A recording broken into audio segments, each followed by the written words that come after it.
16 years old when Linkin Park released their debut album, Hybrid Theory, in 2000, and I remember vividly just how much that album resonated with me. A junior in high school, I found solace in the sonically aggressive production, paired with the angst-ridden and vulnerable lyrics. As a teenager, and like other fans at the time, I was learning how to both understand and process emotional awareness while navigating adolescent complexities around what it meant to fit in. Despite being generally popular, I felt an overwhelming feeling of exclusion and misunderstanding. Linkin Park served as a means of escape, allowing me the comfort of camaraderie through euphonic comfort. Mike-Shinoda is a man of many talents, truly, but if you recognize the name, it's likely due to your familiarity with the band Linkin Park. Mike-Shinoda, Rob Orden, and Brad Delson were friends and bandmates while attending high school in Agoura Hills, California, a Los Angeles suburb, but it was post-graduation when the group began to take their musical pursuits seriously. Failing to land a record deal, growing pains and frustration led to an amicable split with the band's first vocalist and resulted in the band finding their critical missing link, Chester Bennington. Bennington, originally from Arizona, went from being a group outlier to the band's frontman, quickly developing a fresh synergy and choral dynamic with Shinoda. Linkin Park catapulted towards international recognition and fame with Hybrid Theory. The album sold more than 5 million copies in its debut year and was the top-selling album of 2001. At the start of the new millennium, music television channels such as MTV and VH1 continued to be at the forefront of popular culture, introducing and universalizing the next generation of musical phenomena. Mainstream radio was dominated by boy bands like NSYNC and Backstreet Boys, plus the widely accepted presence of white male rappers expressing authority in hip-hop. Linkin Park added to these genre-bending classifications, synthesizing rock, rap, and metal. They topped the charts again with Meteora and Minutes to Midnight, establishing themselves as one of the most prolific and influential bands of the decade. Linkin Park worked with iconic creative and musical contributors such as Rick Rubin, Hans Zimmer, Rakim, System of a Down, Rage Against the Machine, and countless others, and bringing another 3 critically acclaimed albums into fruition: A Thousand Suns, Living Things, and The Hunting Party. With a total of 67 music awards, Linkin Park was perceived as a band that knew how to evolve and achieve continued success through genuine creative exploration, risk-taking, and band unification. We often find it surprising that within smashing career acclaim, one could harbor deeply rooted sadness. But on July 20th, 2017, the world learned that Chester Bennington took his own life at the age of 41. It was known that Chester channeled through his music memories of sexual abuse and other childhood pain points that ultimately led to substance and alcohol use and addiction. But Shinoda and Linkin Park fans could have never braced themselves for such a tragic loss. When I learned that I would be interviewing Mike Shinoda for this assignment, I was both excited and terrified. To meet someone who helped guide me through my formative years was nothing short of intimidating and overwhelming. But interviews like these are heartbreakingly therapeutic, because what you share with your heroes is a mutual understanding of human suffering and sadness. And regardless of social status or position, mental health is universally felt. Mike Shinoda discusses this importance, personally and profoundly.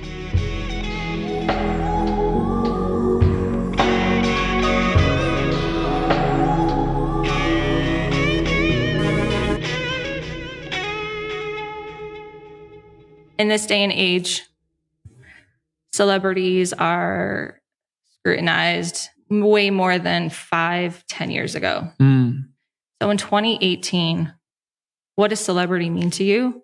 And how do you think celebrity differs from the perception of a celebrity in the past? Just a little, by way of a little bit of background on me.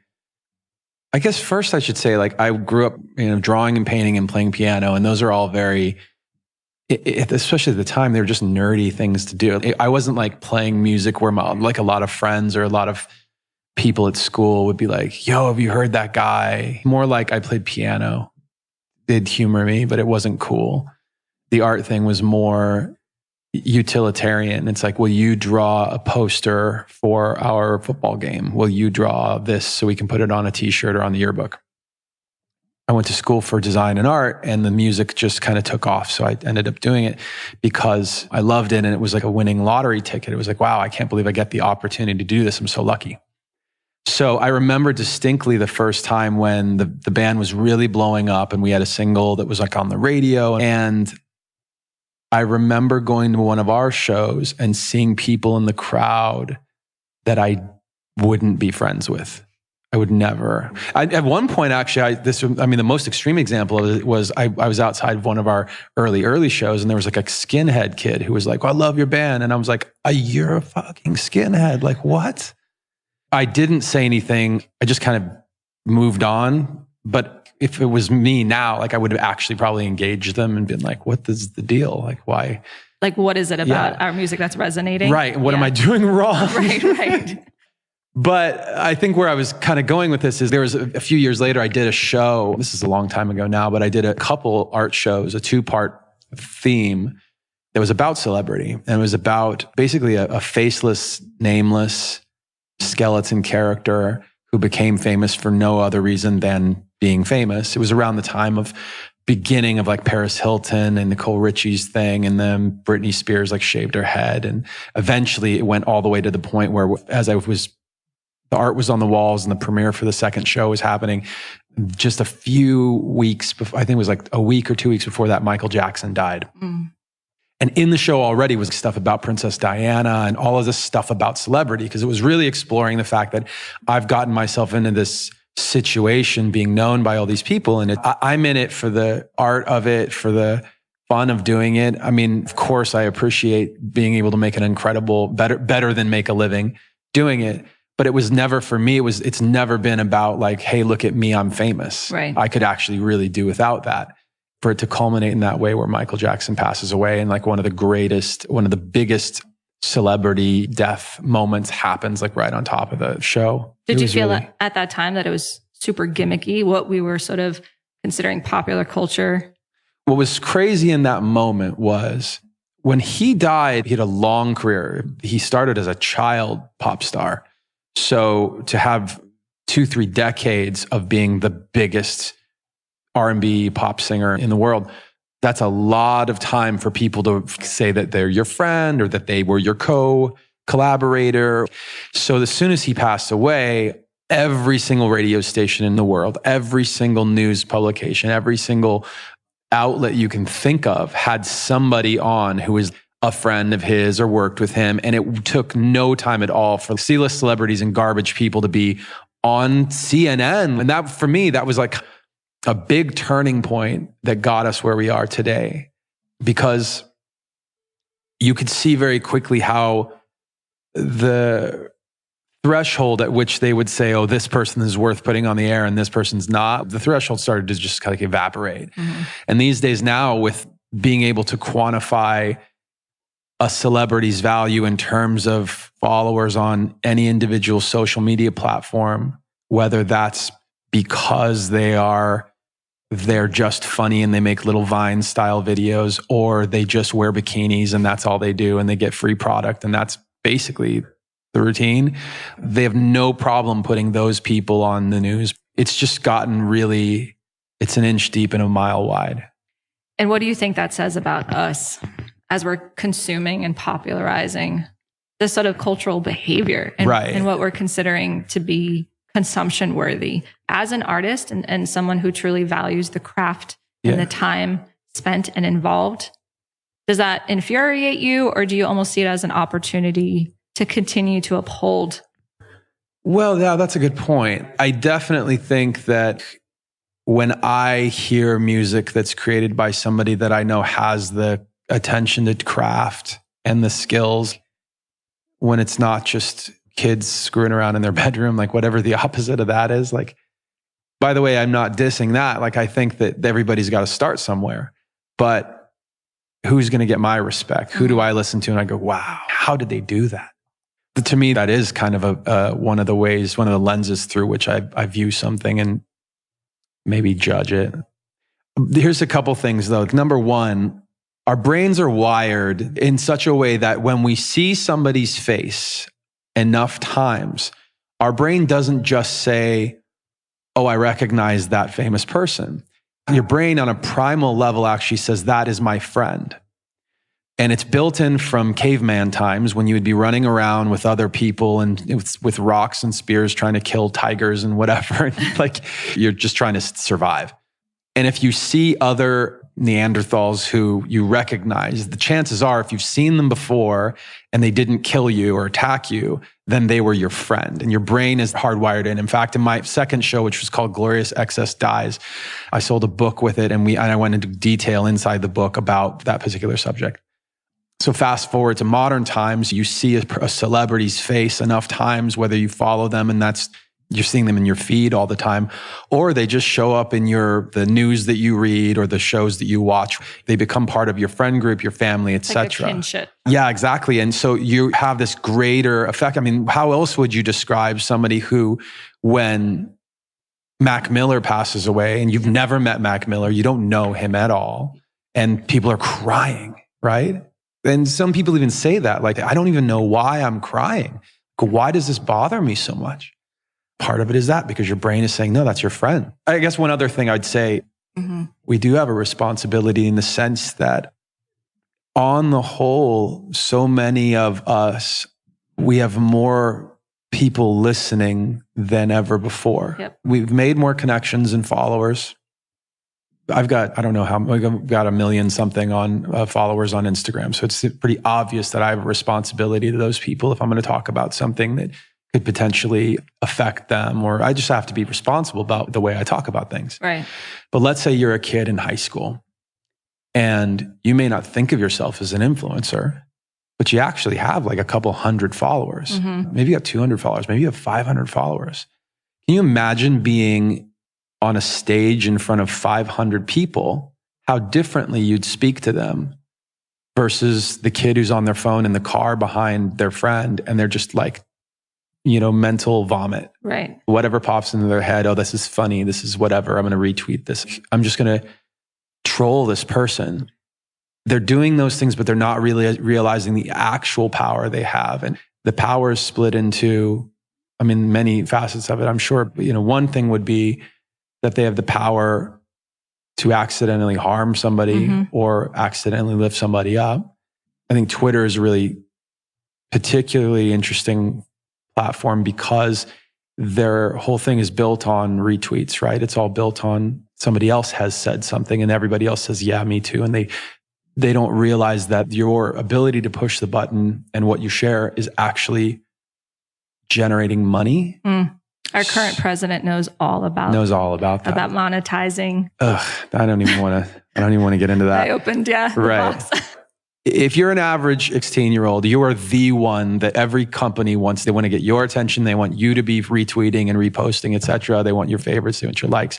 They want your money. And if you're just haphazardly doing that, you're literally spending virtual currency. Your attention is your currency. Right. You're just giving it away. Knock it off.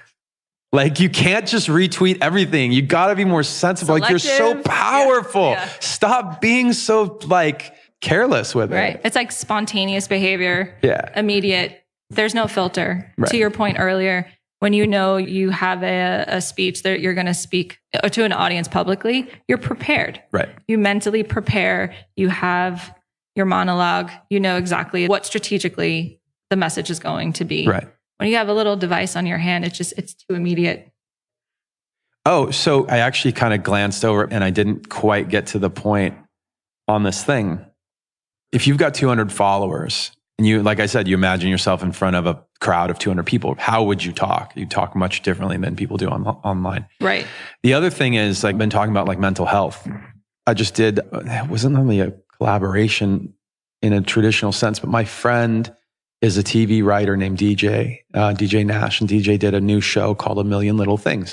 It's all about a cast of characters. The main hub of the Friends, the guy who brought everybody together, the most successful, he's the happiest, he's the best guy. They all love him more than everybody. And in the very first episode, he basically locks in a business deal, which secretly benefits one of his friends. And then he jumps off a building. And everybody's like, wait, what? John was the happiest guy. He's the best guy. Like, right. What of all of us, how could it possibly have been John? So this is his show. And DJ was it's based in some experiences with a real friend. It was inspired by something like that. And he talked to me often about, am I getting the tone right on this? Like, you understand this. Is it reading right? Is it sounding right? So I was really proud to be part of that. And when I was doing it, I was realizing, man, people are being more and more aware of using appropriate language and appropriate approaches when you're talking about suicide. So for example, a lot of mental health professionals will prefer that you say died by suicide instead of saying committed suicide, because committed is always like committed a crime, committed adultery, committed bad things, There's a right? negative connotation. Yeah. And they suggest it's more sensitive to say died by. It's a very small difference, but just choose the other one. Of course. And then there are other things like if you do have a piece of news, a story where somebody died by suicide, then some guidelines are don't get into gory details. Mm-hmm. Definitely don't put pictures up and so on and so forth, because there could be somebody reading who actually is in the highest level of danger. Right. And if they see that stuff, it can trigger them and they can just spiral, and that could be the end of everything. Right. So obviously the stakes are as high as they get. If you're a kid or a person with 200, 300, 400, 500 followers, if you're just like a high school student or a college student, you probably don't know those guidelines. You probably never heard that stuff before because they're aiming that stuff at the press. But aren't these young people powerful? If I'm following you and you're not thinking and you just say something really graphic or post something crazy, I didn't get a warning. Like I didn't get a chance to avoid it. And all of a sudden I open up that social media app and I saw it, and who knows what could happen. That was a thing that I realized this year, like, oh man, the same way you'd be conscious about how you speak about mental health, you wouldn't want to offend your friends. Of course. People put filters in place like so they don't curse in front of their parents. Your brain just tells you, hey, FYI, remember, there are consequences. You say certain words in front of certain people, you get in big trouble. Just don't do it. And it's easy to write it in. That was one of the things that I realized this year. You were talking earlier just how easy and accessible it is for folks to be glamorized and for a small, simple talent to be honored instead of popularized. Why do you think as a society we become fixated with celebrity status in life? What is it that we find so appealing and attractive? And conversely, how does that perception mislead us? I feel like over time, the average level of noise keeps increasing. The amount of traffic and drama and the stories that go on, particularly in social media, there's so many more stories. They're so much more dramatic or offensive or crazy. There'd be no way 5 years ago that Kanye West would have to do the kind of insane things that he's doing right now just to make headlines. I mean, maybe he's just making bad choices. In my opinion, he certainly is. But there's no way that he would have to do the MAGA hat with the Kaepernick shirt and then go and say the things about slavery and then go say the things about this and that. It's sad. It's just sad. Lil Wayne came out with his record. Personally, I'm sure there were some stories to be had about some of the drama with his label and the lawsuits and some of his past. I'm sure that stuff was out there. I actually didn't hear very much of it, but I heard the record came out. I think he's great. I went and listened to the record. I'm like, wow, he's just such a talent. And it was a beautiful experience listening to the record. I was very excited about it. And I think he's great. I really appreciate what he does. And I somehow feel, as we speak right now, like Kanye's record's not out, I somehow feel it's not going to matter how great Kanye's record is. It's already ruined for me in my mind because of the drama and the goofy stuff that's going on. He's alienating a large audience base of his. But it's not just him. Like, back to your question, it's so noisy. If you imagine yourself in a room full of 1,000 people, everybody's talking at a normal volume. Mm-hmm. And then a couple people start raising their voices. Then the other people have to raise their voices and everybody has to raise their voice. And then the one person who started it now has to get loud. And it will escalate to the point of everybody screaming. And right now I feel like that's where we're at. We're basically at this point of everybody on the internet is screaming. Mm-hmm. And to cut through the noise, you need to just be completely just the loudest, abrasive, aggressive thing. I mean, that's politically, that's what's going on. Mm-hmm. That's in entertainment, that's what's going on. I don't like it. Actually, the funny thing is most of my friends who I think are probably the smartest people that I know, I'd say a lot of them are in more innovative industries, tech and business in that sense, but also people who are great creators from Kevin Rose and Chris Sacca to Rick Rubin. A lot of these people are really on a limited social media and internet diet. Kevin Rose actually posted a cool thing the other day. He simply took a rubber band and stuck it on his phone right around the middle. And he said, putting a rubber band on my phone has decreased my pickups. His effort is, I don't want it to be second nature. I don't want my phone to just rule me all day. Like, I want to look at that device and say, is it important that I pick it up right now? Mm-hmm. And then pick it up. So the rubber band for him helps him do that. But isn't even the need for tactics like that to eliminate how we are so inclined to just pick up our phone? Yeah. We are now trained instinctively to do that, to pick up, to share, to engage, to participate. To your point about the loudest one in the room and that just escalating, why are we so obsessed with that? Why are we allowing that narrative or lack thereof? Yeah. I'm sure we could all come up with our reasons why. For me, the question is, what are we going to do about it? I'm not on my phone all day. I have certain rules in the house.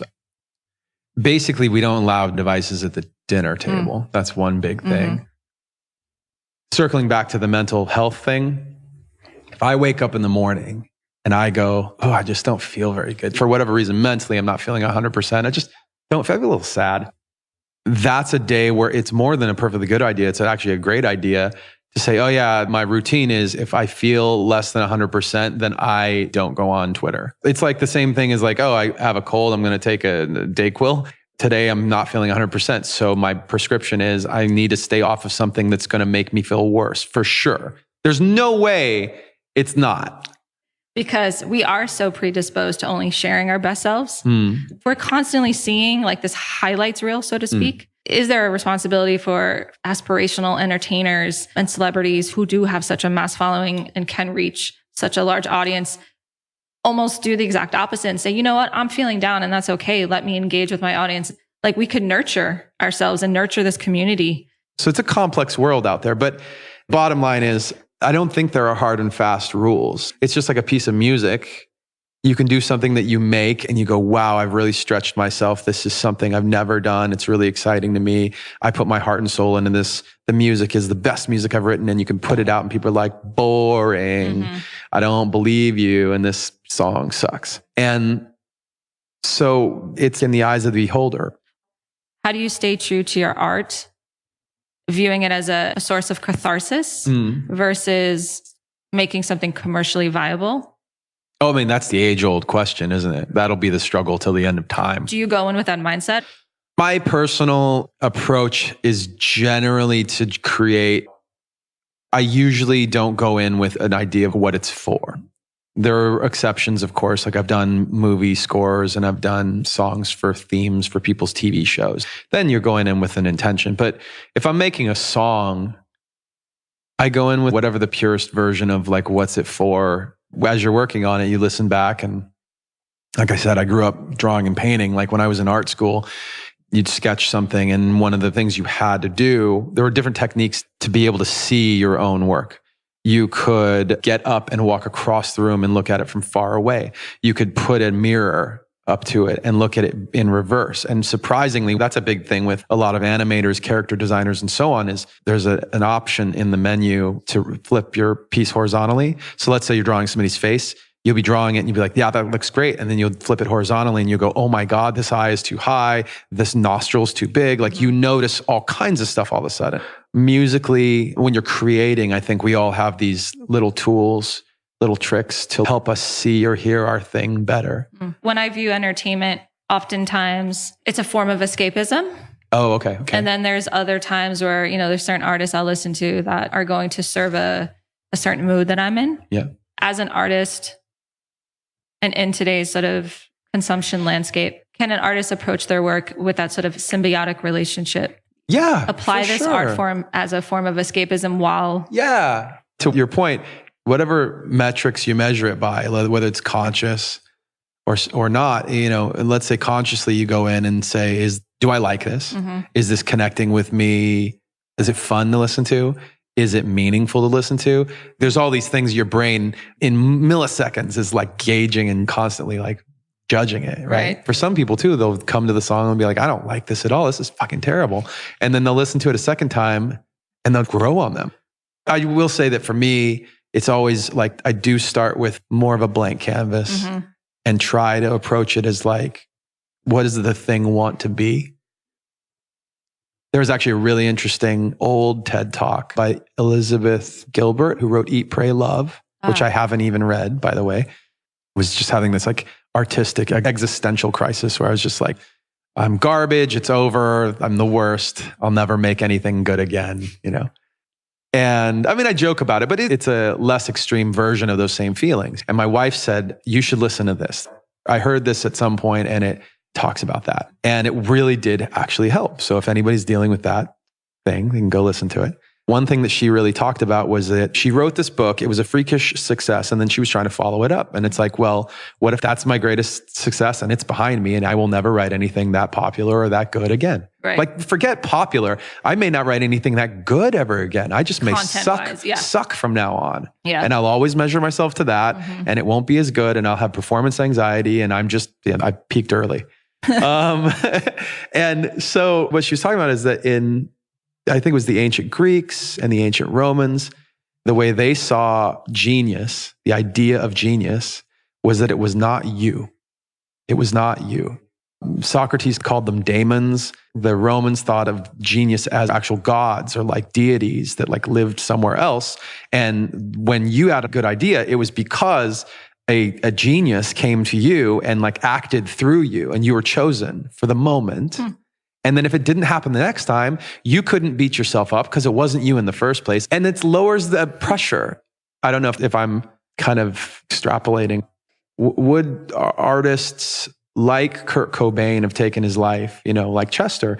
Would they have taken their lives because they just had this pressure and this feeling of the best days are already over, or they just can't see where, you know, there's a lot of pressure and they can't see where anything good is or great is gonna happen again. Right. It's a very hard line to straddle as an artist because so much greatness comes from expression when you're at your lowest.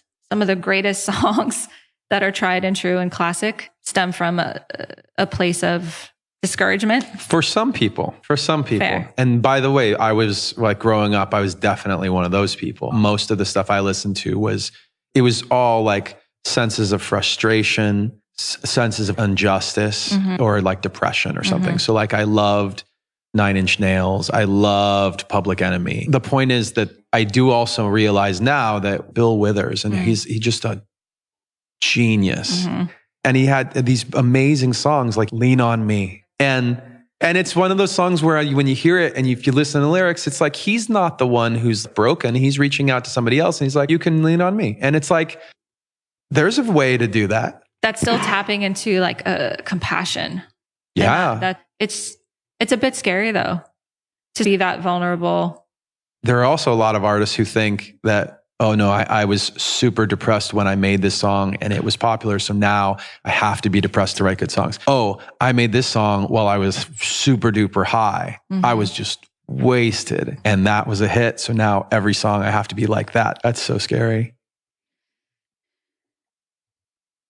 How do you define happiness? Like, do we overrate it? The American dream, there's always a superficial, materialistic sort of value that's measured by. You achieve a certain size house, you achieve a car, you've obviously achieved success. Sort of going back to my earlier question, like we say, like, why are we so fixated?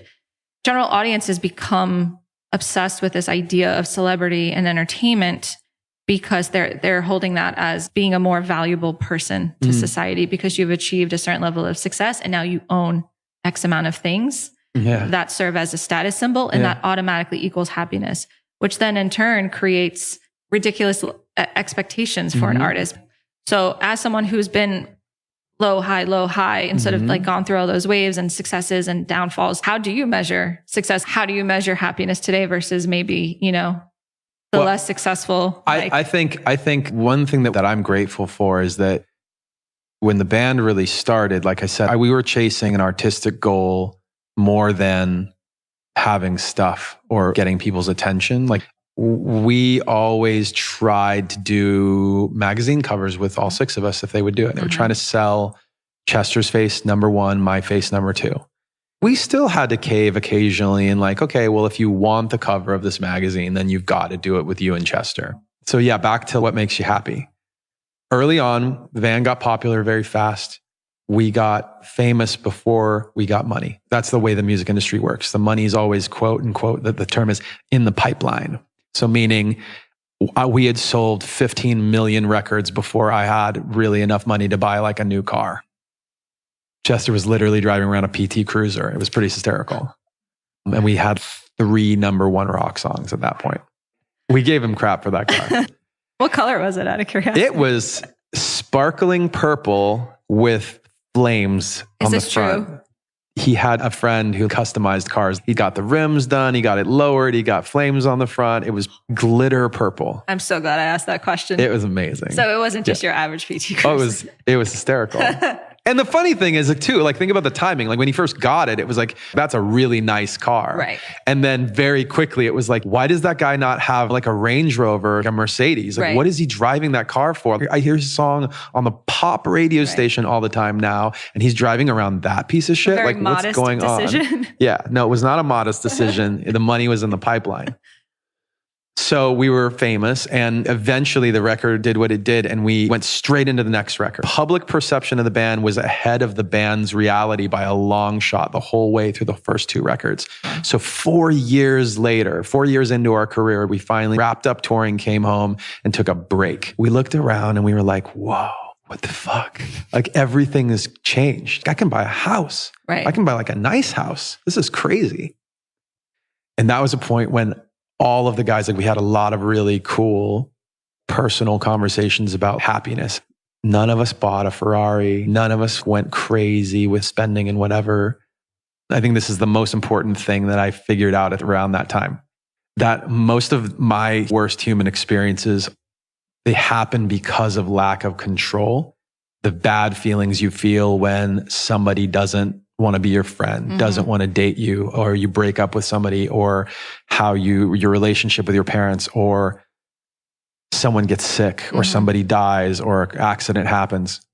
No control. It's always no control. Right. It's like, oh, I'm stressed out because I went to the doctor and they did tests and they have to get back to me in a week. I want to know. I can't know. You can't know. You have no control. Right. And that feeling of not being able to do anything about stuff is like one of the worst human feelings. So I applied that to the music. I applied that to the way I do things. Either I try to do things that I kind of have some control over, or I accept the fact that I don't actually have control and I make my purpose about something else. So in other words, if you go into an album, you've put 9 months into a record, and somebody will ask you, aren't you nervous that it's a very different record? Like, aren't you nervous that people won't buy it? If your reason for making it is because you enjoyed making it or because you have something to say versus like, I'm making it so people will buy it, then you're going to be happy. By the time I put a record out, I'm already happy with the record. I'm already at the finish line because it's done. Right. If nobody buys the record, that's fine because I did my part. Right. And that's the goal. Do you feel like due to circumstances that you've become this ambassador, and are you happy to do so, or is that just awfully uncomfortable? Yeah, that's a great question. I often tell people that I'm a member of a club I never wanted to be a part of. That's obviously a really weird feeling. Chester's widow, our friend Talinda, she works with a woman named Dr. Barbara. She runs an organization called Change Direction. There's 320 is Talinda's offshoot of it. And Barbara oftentimes will talk to us in that circle because she's a doctor. Like she's been doing mental health and suicide prevention and awareness for her whole career and knows that oftentimes the inclination is to feel like we don't have the kind of expertise she does, so why should we be speaking about it? And she has reminded us that we have an experience, regardless of education and academics, we have an experience that is unfortunately kind of prevalent. And we have a platform to talk about it and let other people know that like them, like we've gone through this too. And these are some things that we've learned. And she has been giving us tools. I do a fair bit of reading. It's not hunting down psychological papers and analysis on mental health. However, I know that I've got that platform. I've got the responsibility. There are fans who follow me, who deal with depression, who have always dealt with depression. That was always part of the kind of the signature element of the lyrics that Chester and I both wrote. So yeah, so we've taken on that responsibility. That's part of our reality.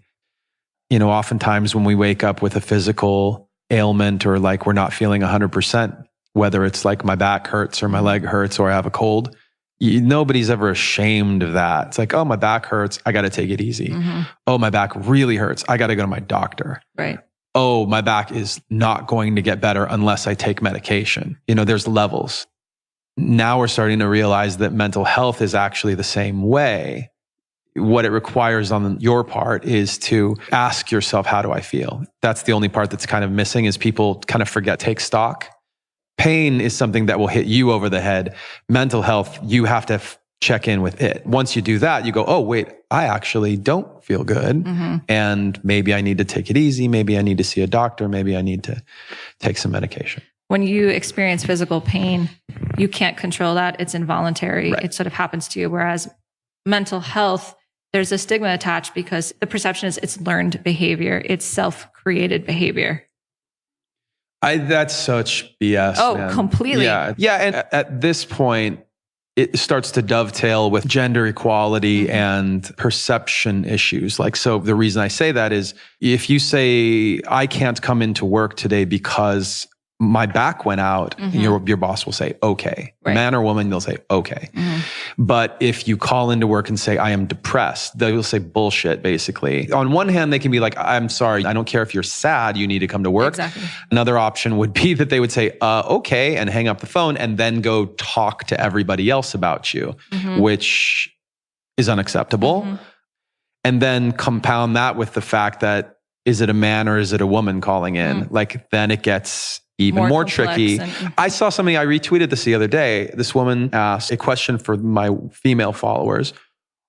What would you do if men had a 9 p.m. curfew? If there were no men on the streets after 8 or 9 p.m., what would you do? And then she added at the end, men, please pay attention to these responses. And it was powerful. Like, some people didn't get it, of course. There were so many responses saying, the format was, I would do fill in the blank. And the context was because I wasn't afraid to get raped. I think sometimes we live in our little personal, comfort zones and bubbles. And it takes conversations like those to help us get out of them and go, wow, that really made me think I'm going to be a lot more sensitive to that. We talked a lot of shit about the internet and social media, but that was a moment for me where I went like, thank God for the benefit social media. Of the platform, yes. There wouldn't really be another format for you to ask that question, get those responses, and for it to be as powerful, except for Twitter. Right. Given the current political and social landscape, Me Too movement, et cetera, we're seeing that shift and we're seeing that change. Part of my question was like, what can we do? And I think we are actually doing that currently. We're engaging, we're sort of changing the narrative. Would you like to see more of that? You know what I'm proud of? I agree that the narrative's changing, and I'm actually really happy that it's coming mostly from young people. Like it's not exclusive, right? But I think young people need to own it. Young people, high school, college age, maybe a little bit older, are really the ones fueling it all. And truth be told, again, to just bring it way back full circle, as soon as those people realize that they've got all the power, they have so much power. They have the power of their attention, which is the power of corporate money. Who are you advertising to? You're advertising to college and high school kids. Whose attention do you want when it comes to your music, your commercials, your fashion, your product, and so on? If it's not young people championing it, then it's probably not going to work. And when the young people say, like, this is the way we want the world to be, everyone else is going to have to just bend to that eventually, because they're the ones who have all the power. And by the way, like they're also the ones who are going to be around longer. Like these 70, 80-year-old people running these corporations and sitting in public office are going to die, to be blunt. Quantity over quality. Now we're seeing that matched. What I'm curious about is I grew up at a time where there was a lot of very rebellious art that was anti what old people would be wanting or what they would do. But there was a big difference between Public Enemy and Two Live Crew. And right now, I don't even know what is the Public Enemy now. That's the thing I'm missing. Like, I think Kendrick's doing. Oh, yeah. Good point. Versus. What I like about how they do it is it's in the music, but it's not all the music. Mm-hmm. They know to balance it out with other things, and they live it. Mm-hmm. And they go and make efforts in real life, and those get, make their way around in our news cycle. That should be a call to action to entertainers. Yeah. But that's just only as a function of like musicians and artists being part of the culture, right? I think sometimes they lead the culture and other times they're just part of the culture. Because sometimes it's just a kid from a high school who said, I've had enough. They give an impassioned speech and become Emma Gonzalez, Right. Right? Mm-hmm. Yeah. Any questions that I did not ask that did not trigger a response that you perhaps would want to No, man, this has been really fun. And I think talking about substantive things it's always really engaging for me. But also I feel like what's nice is sometimes people come to listen to stuff because they just see a name. It goes back to the beginning of the conversation. It's because of the fame thing. If we can give them some information and inspire along the way, then that's the bonus, isn't it? Absolutely. Yeah. Oh, what a beautiful last statement. It is said that today we are more connected than ever before. We are a globalized community with an almost ubiquitous ability to broadcast and consume as much digital information and content our eyes and brains can comfortably stomach. We are swimming through pools of social networks, appearing remarkably content, but we should sometimes wonder if a floating device is necessary. With an ability to harness camaraderie as instantaneously as our devices allow, we could be just as sensitive to self-criticism as we are to self-promotion, as open to self-preservation as we are self-gratification. We are no longer living in a time where topics of mental illness and depression are considered taboo. In fact, we have an innumerable amount of social resources that allow for not only a communal understanding, but support.